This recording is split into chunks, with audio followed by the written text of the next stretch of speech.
Alright, gandang hapon mga kamukil. So update tayo dito sa ating project, no? Kung saan 10 kwarto yung gagawin natin dito na paupahan. So dito na part mga kamukil, ayan kung napapansin nyo, ongoing pa rin yung pagtitibag. Tapos tatapon dun sa likuran, no? Wala pang nangyayari dito, ano? Pati yung wall na yan titibagin at saka ito pinatira ko lang muna kasi may mga ano pa to, ayan no, electrical pati dun sa kabila. So ako mga kamukil, umpisa na rin ako nag-i-electrical. Ayan, ngayon matatapos tong paglilinis dito sa existing na wall na sinisira natin. Samantalang yung pinaka partition natin, yan na yung ating bagong walling mga kamukil. Ayan kikita nyo may mga forma, nagpupusti tayo ng flashing post, no? So di pa tayo sa kabila. Bali dito na side 5 kwarto to ayan, sagad dun 5 kwarto yung nakatupa dito. Tapos yung ating electrical, yan, dito natin ilalagay yung ating pinaka mga main breaker, no? Every rims po nito may metro, may meter base, may circuit breaker din. So yung pinaka main natin dito natin ilalagay, yan. Tapos dito, ito yung inuumpisa na namin mga kamukil, no, sa pagtrabaho na kung saan si HB Laying na yung trabaho natin. So doon na part, yan, mapapansin nyo sagad na 1 kwarto na po yan. Natapos na natin yung 1 kwarto. Yung kulang dyan, CR na lang, no? Yung toilet niya lang na, at saka pinaka countertop. So yan, no?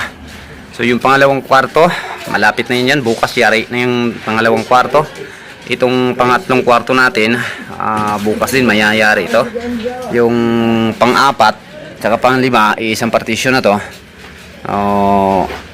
bukas din siguro, no, mayayari din to.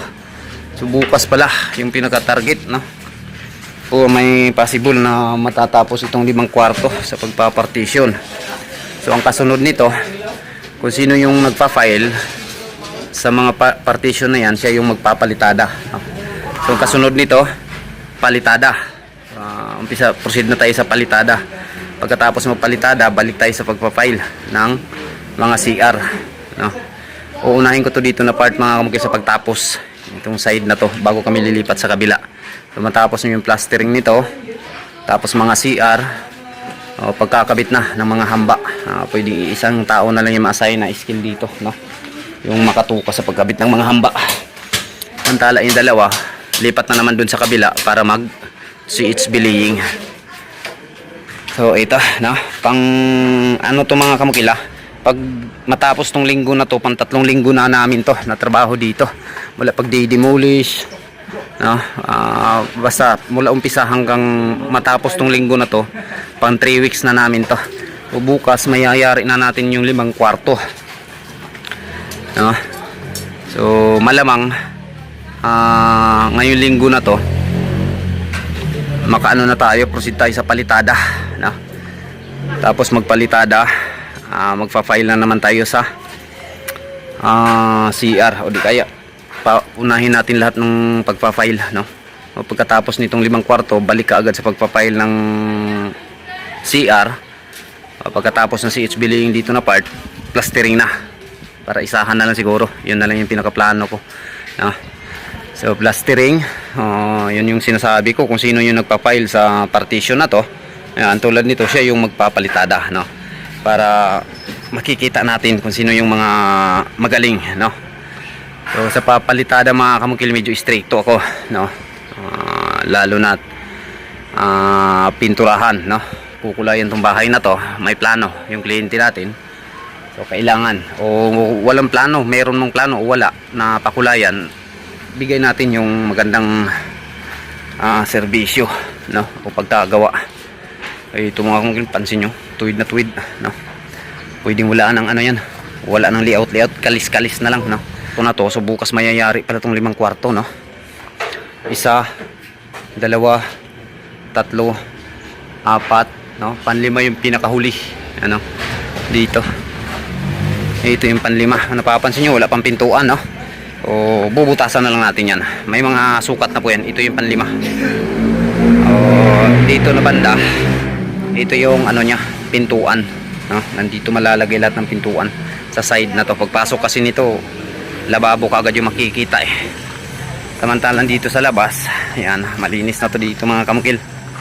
Pinaayos ko na to, no? So yung mga kahoy mga kamukil, may inasayan ako magbubunot ng pako kasi gusto ko na rin ialis yung kahoy dito, no? Para magamit yung space doon. So since na binigay sa atin ni kliyente ito, wala na daw pang gagamitan to. So sabi niya kunin yung magagamit pa, pero yung hindi na magagamit itira kasi may maghihingi na para panggatong. So yan, nagpapasign ako dito. Ito mga kamukil, gagamitin ko to sa pinakaluti ko na kung saan ngayon may nagtatrabaho doon. So pinauna ko muna yung kuryente at saka tubig doon sa pinakaluti ko mga kamukil, kasi may papasukin ako negosyo, no? O kailangan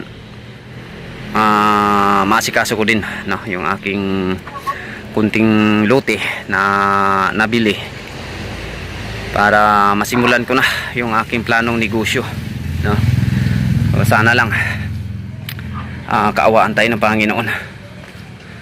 Okay, yan yung ating update mga kamugilya dito sa ating project.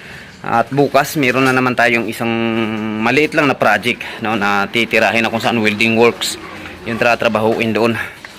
O dito kasi walang welding works na trabaho dito. Lahat mason yung pinaka-importante dito. Tapos iba din yung makatuka sa pag ano nitong bubong, kasi papalitan natin tong bubong. Yung bubong lang mismo yung mga yero lang, pero itong framing niya okay na to, no? Matibay pa yung mga kahoy, no? So iba din yung makatuka dito. May isang grupo na taga-roofing sa tropang Mongkel. Walang trabaho yun, kundi taga-roofing lang at saka latiro. Okay, yun yung ating update. Maraming salamat mga kamukil. Once again, this is Mongkel and Builders and Tutorial. Thank you.